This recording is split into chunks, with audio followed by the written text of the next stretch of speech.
La situation à Montréal sera certainement au centre de cette conférence de presse. Le fait aussi, mesdames et messieurs, qu'on enregistre depuis une semaine en moyenne plus de 100 décès par jour. 142 hier. Il y avait une baisse samedi, on était à 40 quelques ou 60, pardon. Mais les autres jours, là, dans la plupart des cas, on a été au-dessus de 100 décès par jour, ce qui veut dire que tous les gens infectés, entre autres dans le réseau des CHSLD, malheureusement, on arrive au moment où ces gens-là meurent et en plus grand nombre.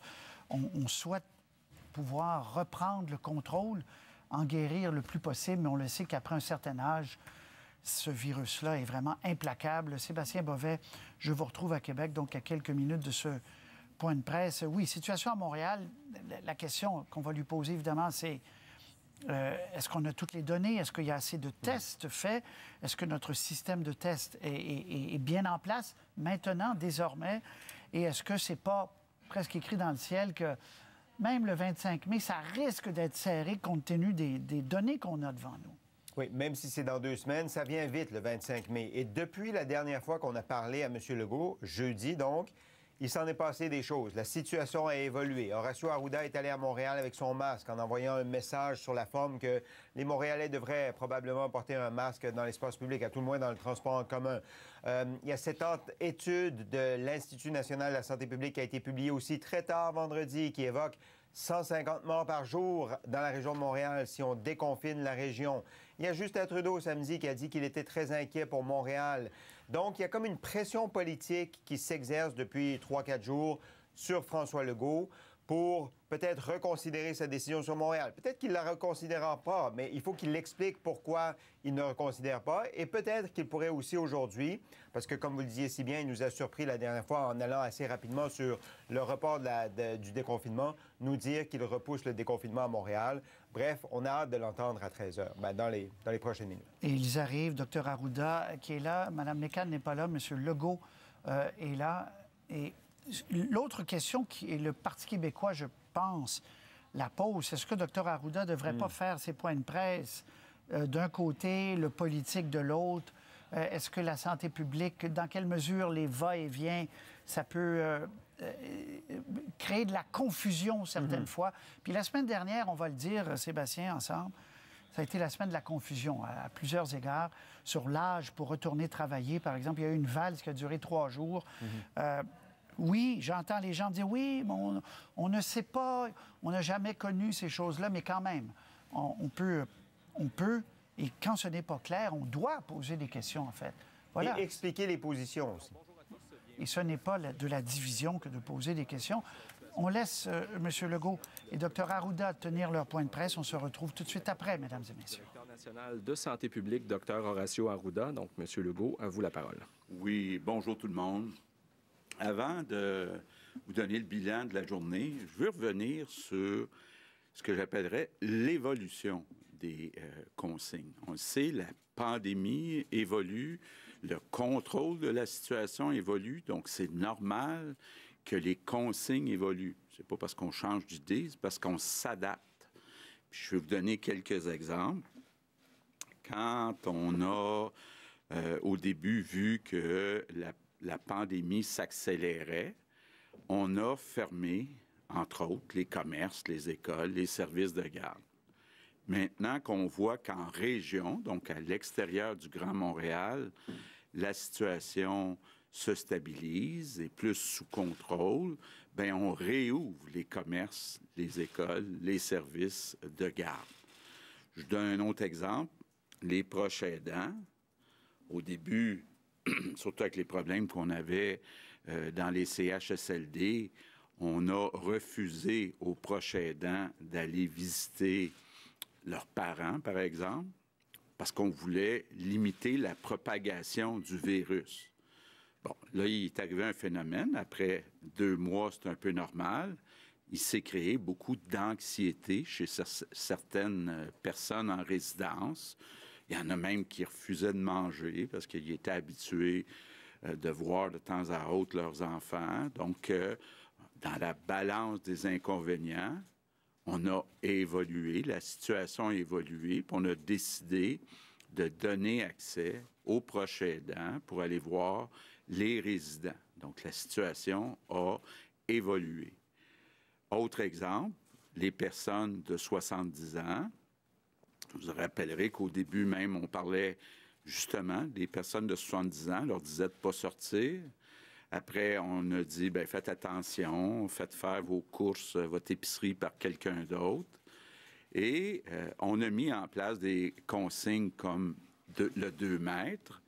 Et la santé publique, de façon très indépendante, a décidé que maintenant, c'était correct, c'était acceptable que les personnes de 60, 69 ans reprennent leurs activités régulières, tout en maintenant le 2 mètres, là, qui commence à être pas mal dans la tête des gens. Donc, la situation évolue, on s'adapte.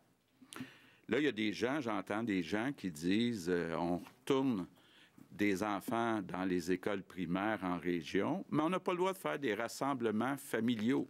C'est quoi la différence? Bien, la différence, c'est qu'il faut y aller graduellement.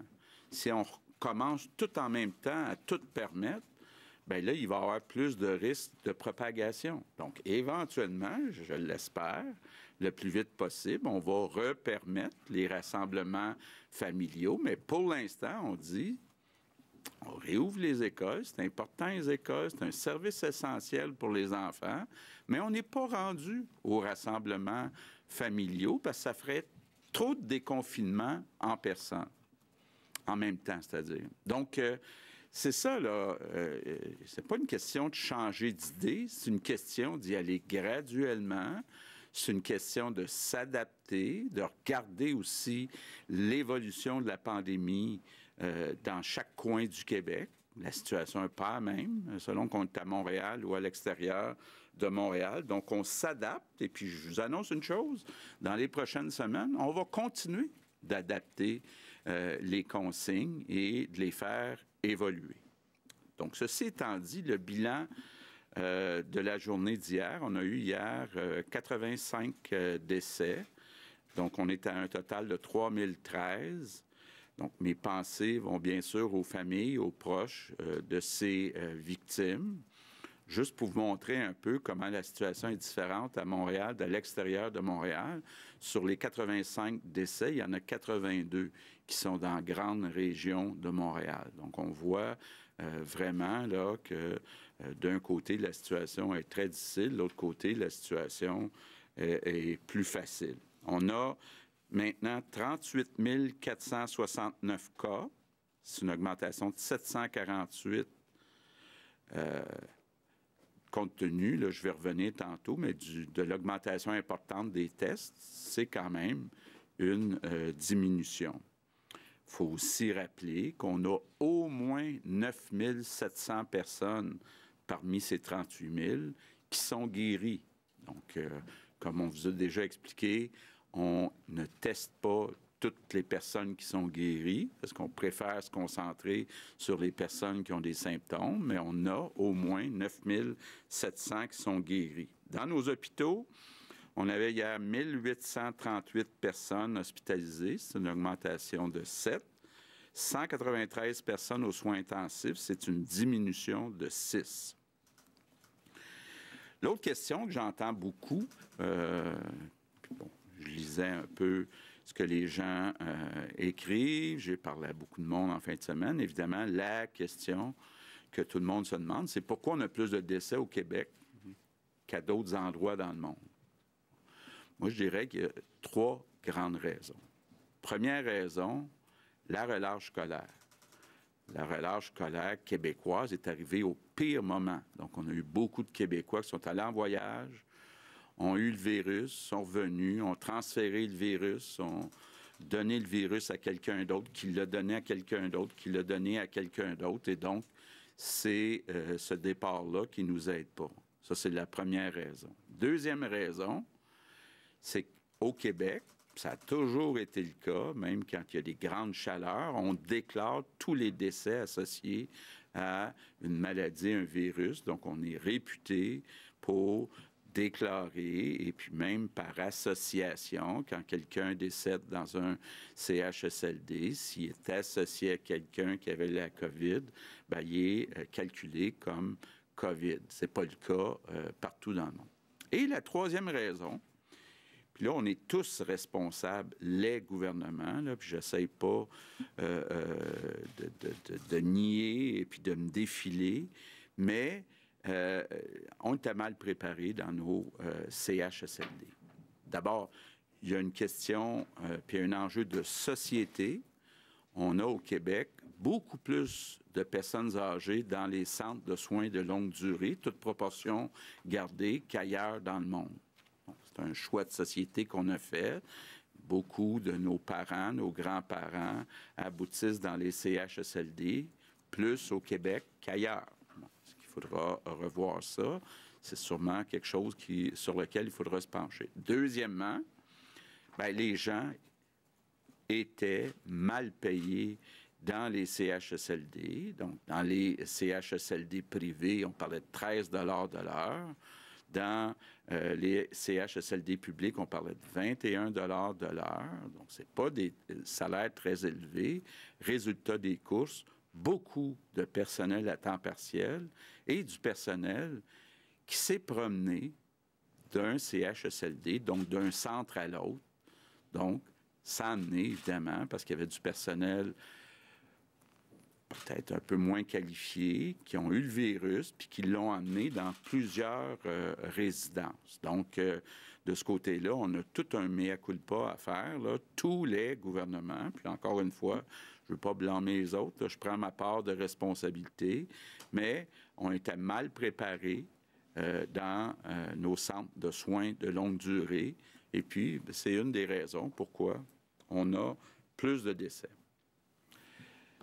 Vous l'avez vu vendredi ou en fin de semaine, l'Institut national de la santé publique a rendu public 2 études, 2 prévisions. D'abord, je le précise, c'est pas moi, c'est pas le gouvernement qui a décidé de la date puis l'heure de la publication des études. Je sais que des gens ont dit, bien, pourquoi un vendredi après-midi? Bon, est-ce qu'il aurait dû attendre au lundi matin? Là, il y aurait peut-être des gens qui auraient dit, bien là, pourquoi vous retenez des études pendant 3 jours? Bon, bref, ils les ont sortis au moment où les études étaient prêtes.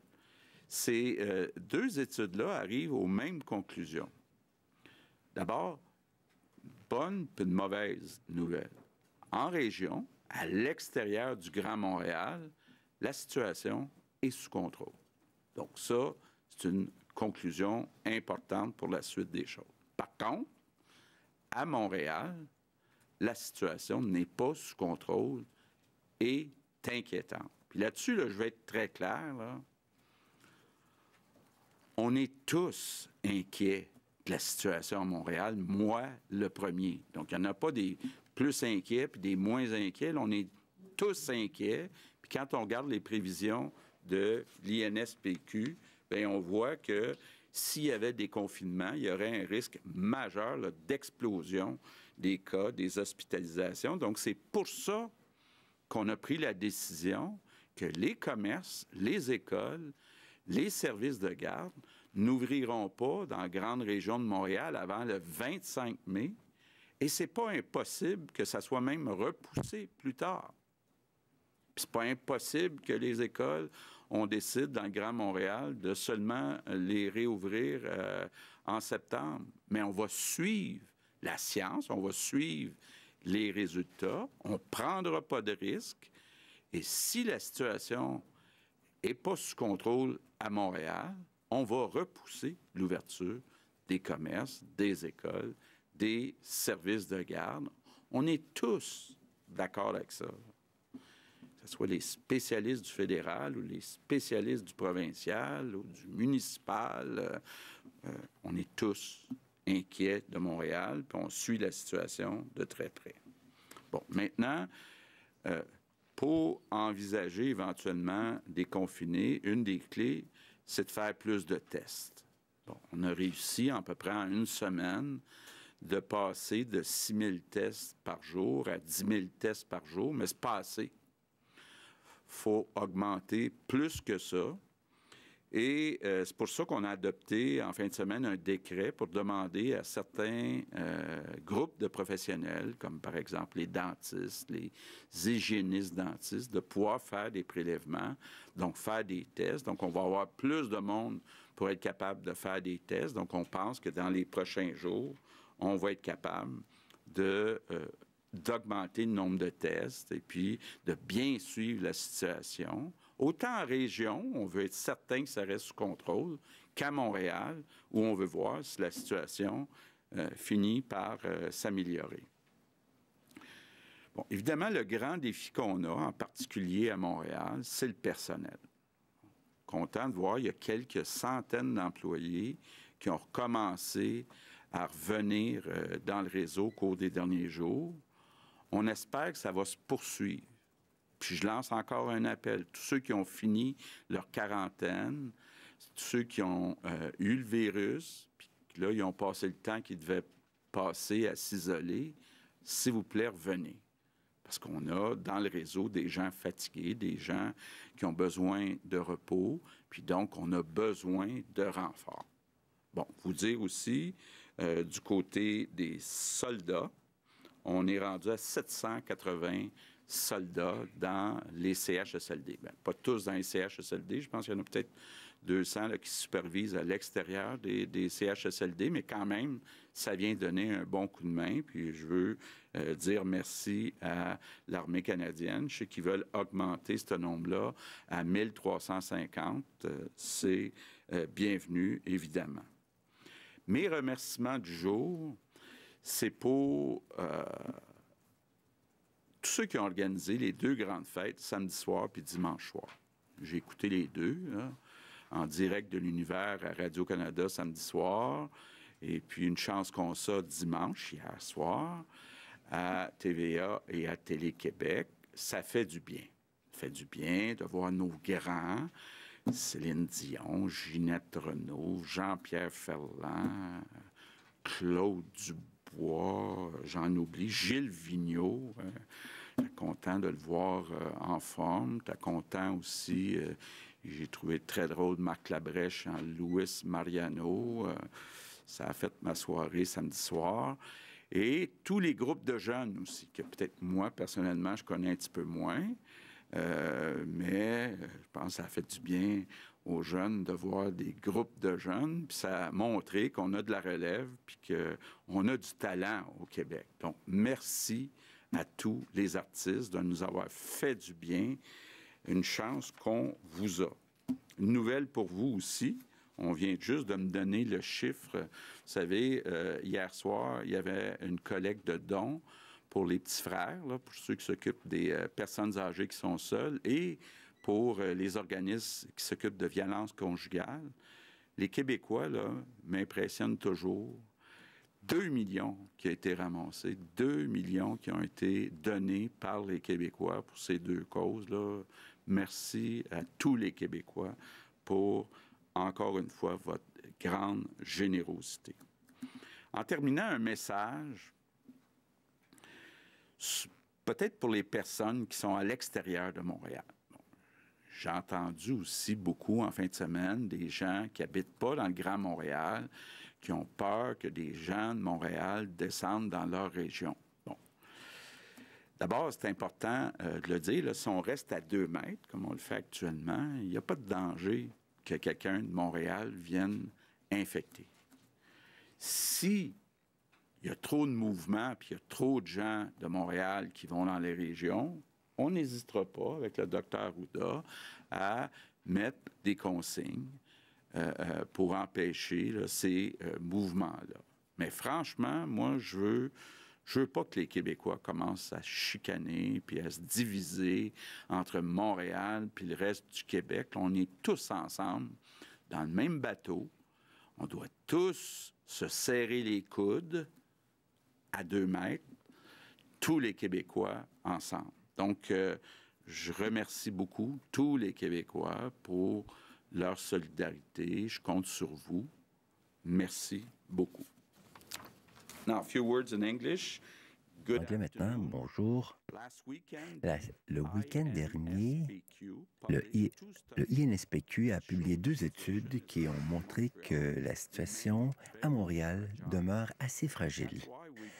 C'est pourquoi nous avons reporté la réouverture jusqu'au 25 mai. Et le 25 mai, nous rouvrirons uniquement si toutes les conditions sont réunies. Les 2 études ont également montré que la situation est maîtrisée à l'extérieur de Montréal. C'est pourquoi nous avons rouvert les entreprises, les commerces et cette semaine les écoles également. Quant aux effectifs dans notre système de santé, nous avons déjà des renforts qui viennent, mais d'autres sont nécessaires. C'est pourquoi je demande aux travailleurs de la santé qui ont été déclarés positifs et qui se sont rétablis depuis, s'il vous plaît, revenez-nous. Nous avons besoin de vous. Finalement, chacun doit respecter la distance sociale. Je compte sur vous tous. Merci. Merci, Monsieur le Premier ministre. Alors, pour la période des questions en français, nous allons débuter aujourd'hui avec Marco Belair du journal Le Devoir. Bon retour. Bonjour, Monsieur le Premier ministre. Bonjour, Dr Arruda. Monsieur Legault, vous êtes un politicien, un homme politique aguerri. Vous savez qu'un des plus vieilles pratiques dans le manuel du politicien, c'est lorsqu'on veut qu'une nouvelle soit peu couverte, c'est de la dévoiler un vendredi après-midi. Comment avez-vous réagi, vous, à la parution de 2 études importantes par l'INSPQ vendredi dernier en fin d'après-midi? Bon, mais d'abord, j'en ai pris connaissance vendredi après-midi, moi aussi. Donc, c'est pas le gouvernement là, qui a décidé de publier à ce moment-là. C'est indépendant, l'INSPQ. Ils ont décidé, parce qu'ils étaient prêts à publier vendredi après-midi. Comme je le disais tantôt, s'ils avaient retenu l'étude jusqu'à lundi, il y a des gens qui auraient dit pourquoi ils ont retenu une étude pendant 3 jours. C'est l'INSPQ là, qui font pas de politique, qui ont des scientifiques, des experts, puis ils étaient prêts à publier vendredi, puis ils ont publié vendredi. Puis c'est peut-être pas idéal. C'est pour ça qu'on a discuté avec le Dr Arruda de faire peut-être une séance d'explication dans les prochains jours pour que vous puissiez poser toutes vos questions. Mais moi, je l'ai feuilleté vendredi après-midi, puis je l'ai lu en fin de semaine, mais je ne l'ai pas eu avant vous autres. Donc, je comprends que l'INSPQ agit en toute indépendance. Elle ne s'arrime pas au gouvernement pour déterminer le calendrier de ses parutions. Monsieur Arruda, acquiescez-vous à la demande du Parti québécois d'indiquer publiquement si les recommandations que vous faites sont suivies intégralement, partiellement ou aucunement par le gouvernement? Bien, jusqu'à maintenant, toutes les recommandations que j'ai faites ont été suivies. Je pense qu'elles ont été suivies. Il y a eu des discussions, il y a des scénarios qui sont analysés. Vous comprendrez ici là, qu'actuellement, on est dans une situation complètement nouvelle, émergente, de la littérature qui indique toutes les décisions à prendre ne sont pas nécessairement là. Mais à date, les recommandations qu'on a faites, elles ont été suivies. L'Institut peut nous donner des éléments, c'est clair. Puis après ça, nous, ils font ce qu'on appelle une analyse de risque. Et la gestion du risque, elle est prise par les décideurs. C'est-à-dire, moi, comme directeur national, qui va balancer des autres facteurs. Mais à date, j'ai exercé mon rôle de santé publique de façon tout à fait libre. Merci. Maintenant, au tour d'Olivier Bossé, Le Soleil. Bonjour à vous deux. Ce matin, plusieurs écoliers sont retournés en classe, des professeurs, des éducatrices. J'aimerais savoir combien de tests il va se faire aujourd'hui, puis il y en avait combien pour la communauté métropolitaine de Montréal et surtout combien pour l'extérieur? Bon, écoutez, les tests ont été divisés en catégories. Je vais vous parler de la perspective communautaire, si vous me permettez, là, pas celle qui est en lien avec les milieux de soins, etc., parce qu'on a une capacité de 14 000 tests, ça fluctue. Les week-ends, ça a tendance à diminuer un peu parce que les personnes sont moins au rendez-vous. Mais en termes communautaires, ce qu'on vise dans la région métropolitaine, dans Montréal, c'est 3 000 tests associés à ce que j'appellerais des interventions communautaires. dans la région métropolitaine, plus, ça c'est 3 000 pour Montréal, plus 80 dans la CMM va être dans la région de Montréal. Donc, des tests qu'on a actuellement. On a vu des directions d'école, des professeurs prendre la température des élèves avant d'entrer ce matin.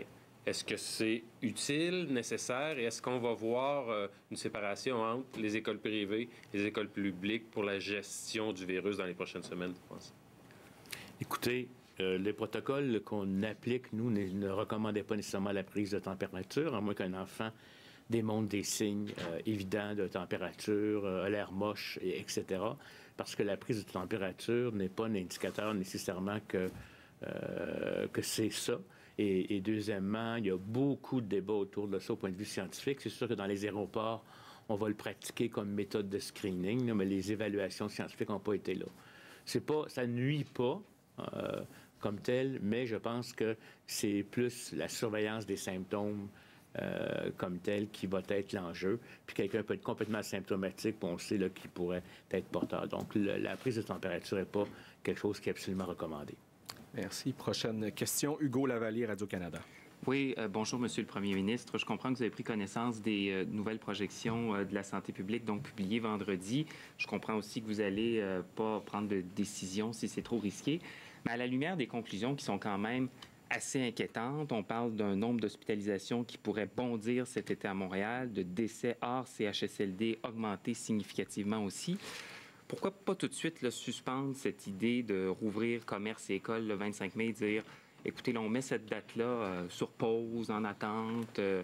Cette idée-là ne se mettra pas nécessairement en place, parce qu'il y a beaucoup de gens qui, voyant venir cette échéance-là, sont très inquiets, se demandent si on ne prend pas des risques inutiles, s'il n'y a pas une pression qui s'exerce justement pour accélérer le déconfinement. Pourquoi pas mettre justement tout ça sur pause dans le contexte? Ouais. L'objectif de mettre des dates potentielles, c'est de donner la chance aux gens de se préparer. C'est pas simple, réouvrir une école, c'est pas simple, réouvrir un commerce. Donc, on veut donner un calendrier tentatif. Je sais d'ailleurs que d'autres secteurs, les restaurants, le tourisme, les hôtels, les salles de spectacle aimeraient ça, avoir des dates potentielles, mais ces dates-là semblent plus loin. Donc, on ne pense pas pour l'instant que ça vaille la peine de déposer un calendrier. Mais pour les écoles, les commerces, on pensait que c'était une bonne idée que les gens se préparent. Encore une fois, on va suivre la situation. Effectivement, que ce soit les études de la INSPQ ou que ce soit, parce qu'on a pris la décision avant même ces études-là, donc tous les chiffres que nous donne le Dr Arruda, pour l'instant, la situation n'est pas sous contrôle à Montréal. La situation est inquiétante. Puis il n'est pas question de réouvrir les commerces, les écoles, les services de garderie avant le 25. Puis c'est possible que ça soit repoussé après le 25 si la situation ne s'améliore pas. Oui, je vous ai bien entendu réitérer l'indépendance totale de la santé publique. N'empêche, il y a beaucoup de voix qui se sont élevées ces derniers jours pour réclamer peut-être une plus grande apparence d'indépendance. On vous voit ici tous les jours assis un à côté de l'autre. Des fois, la ligne n'est pas tout à fait claire entre quelle est la recommandation de la santé publique, quelle est la décision du gouvernement. Il y a des partis d'opposition qui appellent à des conférences de presse séparées, par exemple. Est-ce qu'il n'y aurait pas lieu, justement, de distinguer plus clairement dans le message, dans les communications, ce qui vient de la santé publique, ce qui vient du gouvernement? Bon. D'abord, moi, ce que je vous dis, là, c'est que la santé publique est indépendante. OK? Là, ça, c'est clair. Moi, je vous le dis. Dr Arruda vous le dit. Bon. Il y a peut-être un groupe d'opposition qui ne croit pas ça, là, mais bon. Moi, je pense qu'il y a une utilité qu'on soit les deux en même temps ici. Parce que certaines de vos questions, vous le voyez depuis le début, c'est plus à moi d'y répondre. Mais il y a d'autres questions qui sont très techniques. Là, moi, je ne suis pas un médecin, je ne suis pas un spécialiste de la santé publique. Donc, il y a des questions que vous posez. Je pense que pour vous autres aussi, c'est plus efficace d'avoir les deux en même temps. Merci beaucoup. Maintenant, au tour de Louis Lacroix, Cogeco Nouvelles. Monsieur le Premier ministre, bonjour, Dr Arruda. Monsieur Legault, on a l'impression que vous avez une grande hésitation à confiner davantage la région de Montréal, parce que durant toute la crise, on a isolé les régions mais on n'a jamais isolé la région de Montréal. On a laissé les déplacements, tout ça, alors que ça avait été évoqué en début de pandémie, là, autour de la mi-mars. Il y avait été question que peut-être on pourrait le faire, même dans certains quartiers, etc. Qu'est-ce qui vous empêche d'être plus sévère avec les gens de Montréal, alors que la pandémie, elle est là-bas? Vous n'arrêtez pas de le dire vous-même. M. Arruda le dit également. M. Arruda même dit, ailleurs au Québec, c'est le paradis. Les problèmes sont à Montréal. Mais on a l'impression que juste à Montréal, qu'il n'y a pas de confinement régional. Bien, écoutez, j'ai essayé de l'expliquer tantôt. Je peux réessayer. D'abord, à tous les jours, incluant ce matin, j'ai demandé au Dr Arruda, pensez-vous que ce serait une bonne idée de confiner la grande région de Montréal? La santé publique me dit, pour l'instant, non.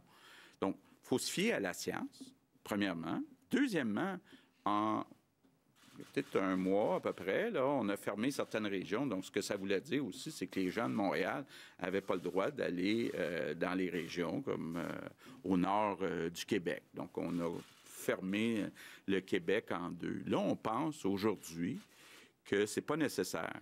Mais comme je disais tantôt, ça va évoluer. Puis ça se peut que la santé publique me dise demain ou dans une semaine, bien, ça serait peut-être mieux de confiner Montréal. Mais on suit les indications de la santé publique. Il y a des inconvénients aussi à fermer les régions. Il y a des gens qui ont de la parenté, du monde qui vivent dans des régions différentes, qui veulent se rencontrer tout en respectant le 2 mètres. Donc, moi, je pense aussi avec la règle du 2 mètres qui est de plus en plus en place, je ne pense pas qu'on devrait avoir peur quand on est en région de recevoir quelqu'un de Montréal. Puis même, éventuellement, avec le tourisme international qui va baisser beaucoup dans les prochaines années, j'espère que les gens de Montréal vont être bienvenus en Gaspésie, vont être bienvenus à Laurentides, bienvenus en Estrie, tout en maintenant des consignes comme la distance de 2 mètres. On est un peuple. Ben, je vais utiliser mon ricochet pour aller vers Monsieur Arruda. C'est qu'on soit les deux en même temps. Monsieur Arruda, vous avez été sévère vendredi dans vos propos à l'égard des gens de Montréal en disant, là, il faut respecter les règles, sinon on va vous taper les fesses, là. Monsieur Legault dit, on vous a posé la question, vous avez dit que pour l'instant, il ne faut pas confiner Montréal. Qu'est-ce que ça prendrait pour qu'on le fasse et pourquoi ne pas confiner certains secteurs plus chauds de la ville de Montréal pour empêcher qu'il y ait une transmission à l'extérieur de ces quartiers-là? Bien, il y a des effets au confinement. Premièrement, il faut comprendre que quand on parle de Montréal, il y a Laval, puis il y a la rive sud, puis la rive nord. Hein? C'est un tout sociétal, si vous me permettez. Je ne sais pas si vous comprenez, il y a beaucoup de flots de personnes entre ces régions-là. On n'est pas en train de comparer comme la Gaspésie puis les autres régions comme périphériques. Il y a comme un tout de société. Les indicateurs, probablement, il faut aussi comprendre puis, que la situation est fragile. C'est surtout en CHSLD puis des résidences de personnes âgées où la situation se fait. Il y a de la transmission communautaire, c'est sûr, mais on est à un RO qui est à 1, c'est-à-dire qu'on est à la limite du 1, c'est-à-dire qu'il n'y a pas une amplification dans la communauté actuellement. Si l'on déconfinait, hein, le 25, il faudrait surveiller. Puis je voudrais aussi dire là, que les scénarios, c'est un élément très important dans notre prise de décision. Il y a énormément d'incertitudes dans les scénarios selon les modèles qu'on met à l'intérieur, mais ça nous donne une idée de ce que ça pourrait avoir l'air. Et ça ne tient pas compte des autres mesures qu'on mettrait en place s'il y avait du déconfinement, qui est la recherche de cas et de contacts pour essayer de diminuer. Ce que je peux juste vous dire par rapport à ça, c'est que ça va être les 6 critères là, de l'OMS qui vont nous servir. Indépendamment que le scénario soit là ou pas, si les hospitalisations ne chutent pas, si on démontre qu'il y a une transmission active et qu'on n'est plus capable de la contrôler, si les hôpitaux sont en surcharge, on ne déconfinera pas. Mais pour confiner la CMM, disons, là, il faudrait qu'on démontre qu'il y a véritablement une transmission active. Vous allez dire, vous dites c'est fragile. Il y a un R1, on n'est pas en train de monter comme ça. Les hospitalisations sont stables, les soins intensifs commencent à peine à descendre. On n'est pas au critère de déconfinement, mais on n'est pas non plus au critère d'un confinement total. Merci. Geneviève Lajoie, Journal de Québec, Journal de Montréal. Bonjour. Monsieur Legault, vous avez été félicité beaucoup depuis le début pour vos efforts de communication et votre transparence. Ça a été salué par tous. Mais on sent quand même un changement depuis quelque temps. Vous dites que vous avez pris connaissance des prévisions de l'INSPQ vendredi. Mais pourquoi vous n'avez pas senti le besoin de parler à la population dans ces circonstances-là, avec les nouveaux décès qui se comptent encore par centaines? Ça a inquiété tout le monde. Ça a apparu vendredi soir, ça a inquiété tout le monde. Pourquoi, jusqu'à maintenant, vous n'avez pas cru bon vous adresser aux Québécois là, durant cette période-là? Bien, écoutez, je rencontre les Québécois via vous autres, là, 3 fois par semaine. Donc, quand même, c'est pas négligeable. Les résultats de l'étude de l'INSPQ confirmaient ce qu'on disait déjà dans les points de presse précédents, c'est-à-dire que la situation est sous contrôle en région, mais pas dans la grande région de Montréal. Puis ça allait dans le sens de l'annonce qu'on avait déjà faite de repousser l'ouverture des commerces, des écoles, des services de garde à Montréal à au moins le 25 mai. Donc, il n'y avait pas une nouveauté spéciale avec ces études. Vous avez parlé de la situation préoccupante parce qu'il y a un manque de personnel criant, là, notamment à Montréal, dans un personnel soignant. Là, il y a des militaires. Vous avez dit maintenant, on est rendu à 780 militaires dans les CHSLD. Mais ces militaires-là, j'imagine qu'ils ne resteront pas des années non plus. Ils sont là pour combien de temps et qu'est-ce qui va arriver après? Bon, ça fait partie des discussions qu'on a avec l'armée canadienne, là, parce qu'ils ont un fonctionnement, eux autres, où quelqu'un, quand il vient aider dans une tâche comme ça, habituellement, c'est pour une période de 28 jours, puis après, il quitte. Là. Donc, il y en a qui sont déjà là depuis 1 semaine, 2 semaines. Donc, c'est une des inquiétudes qu'on a, effectivement. On aimerait ça les garder jusqu'à temps que la crise soit terminée. Donc, ça fait partie des discussions qu'on a avec l'armée canadienne. Mais comme je le disais tantôt, moi, ce que je souhaite, c'est que parmi les plus de 11 000 employés là, qui sont absents, qu'il y en ait une partie, qu'il y en ait des milliers qui reviennent parce que leur quarantaine est terminée, parce qu'ils peuvent revenir travailler, puis des gens qui sont infirmières, préposés, qui ont des qualifications supérieures aux soldats, finalement. Prochaine question, Patrice Bergeron, La Presse canadienne. Bonjour à vous deux. Ma première question est pour le Dr Arruda. Donc, vous nous confirmez que vous n'aviez aucune des données de l'INSPQ lorsqu'il a été recommandé de repousser le déconfinement de Montréal. Et par ailleurs, on aimerait vous entendre sur l'analyse, davantage sur l'analyse, les conclusions que vous tirez de ces projections-là.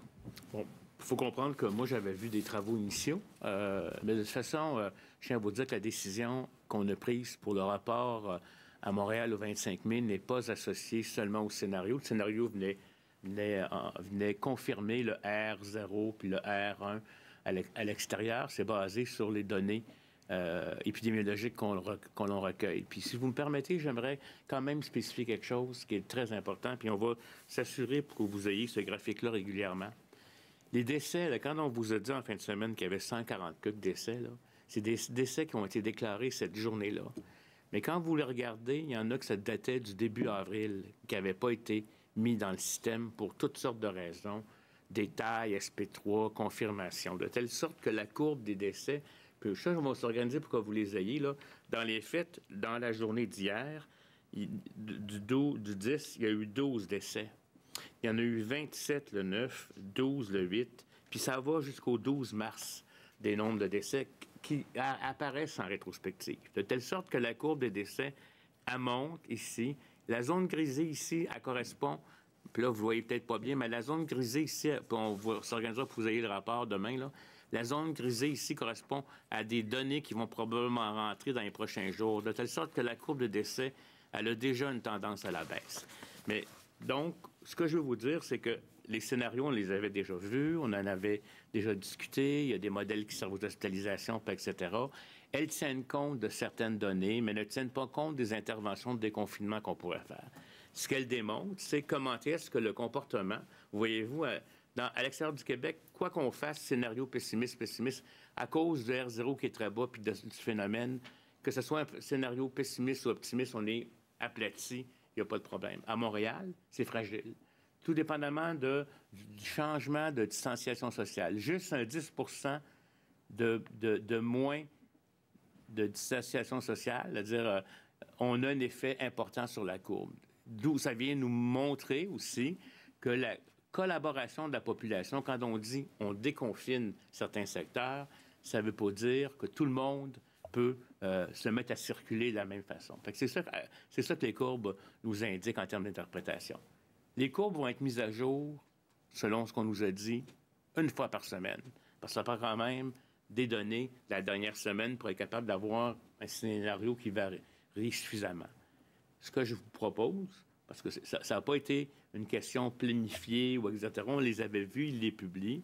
On l'a fait avec un scénario antérieurement. On pourra faire un briefing technique pour vous expliquer le scénario, les forces et les faiblesses avec les auteurs éventuellement qui pourront vous donner l'interprétation de ça qui est très compliqué.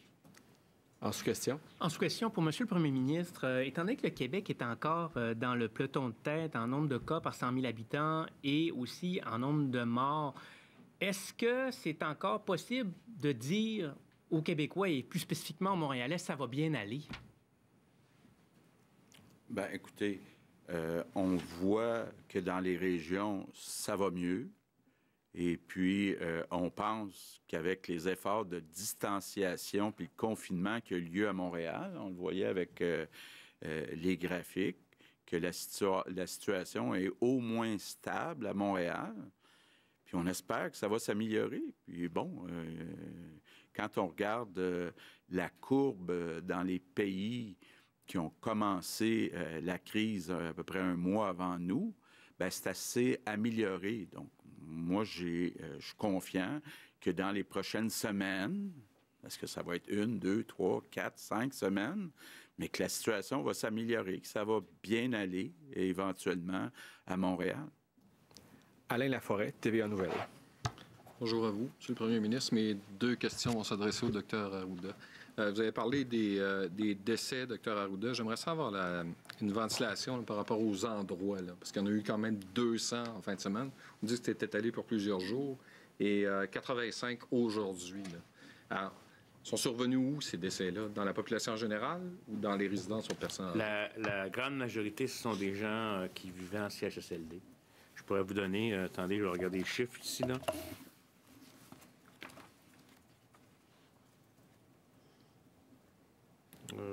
C'est ça. 54,3. Ben ça, c'est le cumulatif. Vous voulez savoir ceux d'hier? La fin de semaine. En fin de semaine? Fin de semaine puis aujourd'hui. Ben, je vais vous dire les dernières journées, là. Une seconde. Dans les dernières 24 heures, 50 venaient des CHSLD, 12,1 étaient à l'hôpital, 7,7 à domicile, 4,4 en RI, 23,1 en RPA, et puis 3 qui sont inconnus encore pour le moment parce que le lieu n'a pas été saisi. Quand vous êtes allé à Montréal vendredi, Dr Arruda, est-ce que vous étiez au fait de l'étude de l'INSPQ? Si j'étais au fait de l'étude de l'INSPQ, comme je vous l'ai dit, j'étais au fait à des versions préliminaires, là, mais j'étais pas au fait. Qu'on allait annoncer qu'il allait avoir 150 morts. Je savais qu'ils allaient publier leur scénario. Là, puis 150 morts, c'est une question dans le scénario plus difficile. Là. Mais la raison pour laquelle je suis allé à Montréal le vendredi, c'est qu'on lançait le nouveau programme de dépistage dans Montréal-Nord avec des méthodes nouvelles, avec autobus, etc. Et je voulais être avec les directeurs de santé publique de la communauté montréalaise métropolitaine parce que c'était une nouvelle intervention qu'on faisait dans la communauté. Vous aviez connaissance de cette étude-là? J'avais pas vu la dernière version finale comme telle, mais j'avais connaissance qu'ils allaient publier l'étude, effectivement. Comme on avait dit que, dorénavant, au lieu d'utiliser les scénarios que nous avions ici faits antérieurement avec une autre méthode, ça allait être celle que l'Institut allait mettre en place. Tommy Chouinard, La Presse. Bonjour. Bon, là, est-ce qu'on joue sur les mots ici, là, à savoir s'il y avait des travaux préliminaires de fait, là, les chiffres, dans le fond, vous saviez ce qu'il en était À peu près, là. Puis le premier ministre, j'imagine, a été informé là, de ça minimalement. Là. Monsieur le premier ministre, vous hachez de la tête, je veux bien comprendre. Vous n'étiez pas au courant du tout de même les travaux préliminaires ou quoi que ce soit? Les décisions qu'on a prises sur le 25, sur le déconfinement, étaient basées sur les indicateurs de nombre de cas, de ce qui se passait au niveau hospitalier, des soins intensifs, etc., puis de l'information qu'il y avait de l'activité intense à Montréal-Nord. C'était pas en lien avec les scénarios. C'est pas le scénario qui est venu décider de faire du confinement. J'aimerais qu'on aborde la question de Montréal, parce que vous avez annoncé qu'il y a déjà donc plus de dépistage qui se fait à Montréal. C'est quoi le diagnostic de ce qui se passe à Montréal précisément? Parce qu'on parle vous avez évoqué, M. le Premier ministre, également, les deux mondes, les CHSLD versus la population en général. Mais là, qu'en est-il du résultat des tests que vous avez faits pour mesurer l'état de la contagion à Montréal? Qu'en est-il? Bien, écoutez, je veux juste vous dire que je peux vous dire qu'il y a des tests qui sont faits actuellement, mais l'analyse de tous ces tests-là par les gens de Montréal pour me dire, bon, bien, c'est tant de cas, c'est des contacts asymptomatiques de cas de gens qui ont été des travailleurs de la santé, qui ont travaillé dans tel milieu. Je n'ai pas cette information-là encore. Ça va revenir au cours des prochains jours. Merci. On doit maintenant pas... de ce qui en est de la transmission communautaire à Montréal, au-delà de ce qui se passe dans les CHSLD. C'est-à-dire, ce que j'ai comme information, c'est qu'il y a de la transmission probablement plus active dans les quartiers chauds, comme notamment la région de... Il y en avait eu dans la Côte-des-Neiges, dans la région de Montréal-Nord, comme tel. Mais si vous me dites par rapport aux tests qui ont été faits au cours des derniers 5 jours, le détail analytique, ça, je ne l'ai pas. Mais on sait que, de par le fait que le nombre de cas est plus concentré à certains territoires, avec des zones chaudes que vous pouvez voir sur les cartes de Montréal, il y a probablement là de la transmission active. Mais est-ce que c'est de la transmission active acquise dans la communauté ou des foyers associés à des gens qui travaillent dans le milieu de la santé ou autre? C'est ça que je n'ai pas comme détail. Merci. Donc, c'est ce qui complète pour les questions en français. So we'll switch in English with Cathy Sonnet, CBC News.